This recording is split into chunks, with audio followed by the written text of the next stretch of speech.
Mayong hapon Western Visayas kag Negros Occidental, kapulisan mas ginapasangkad pa ang pagpatrolya bangod sa nagadamong nga kaso sang pagpangawat.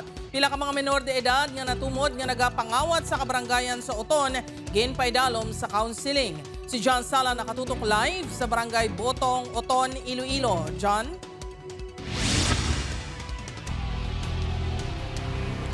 Jert, ginakabalak ana sang otoridad ang padayon nga pagdamo sa nga kaso sang kinawatay, ilabi na nga pila sa mga suspect diri among mga minor de edad.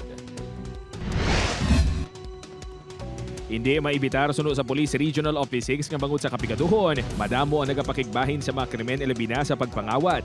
Sa subong mas makaalarma pa kuno bangod mga minor ang pila sa mga suspect, butang nga dapat hugton ang seguridad.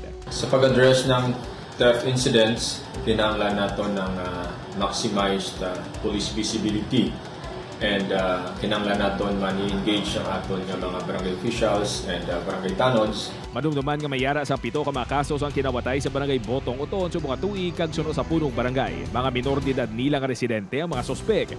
Gani subong mas nangin hugot na si Manang Lenlen sa seguridad sang iya tiyangge sigad sang dalan. Suno sa iya, naka-double lock na kuno ini. I-close nyo gid ang inyong tiyangge kung para ma-secure gid ang nga hindi ka masudlan for me.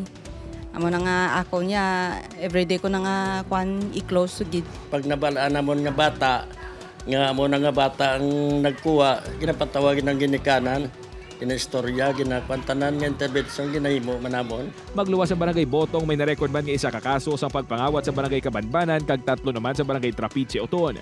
Mga minor de edad man na ginatudlo nga suspek. Butang nga suno sa MSWDO, kinahanglan na ini nga tutukan. Kung amo na sa kadamo, alarming sir kag ginapanauga naton for kung ang bata is 15 years old and below, intervention program. So, ang Barangay Council for the Protection of Children is gina-address ida naton.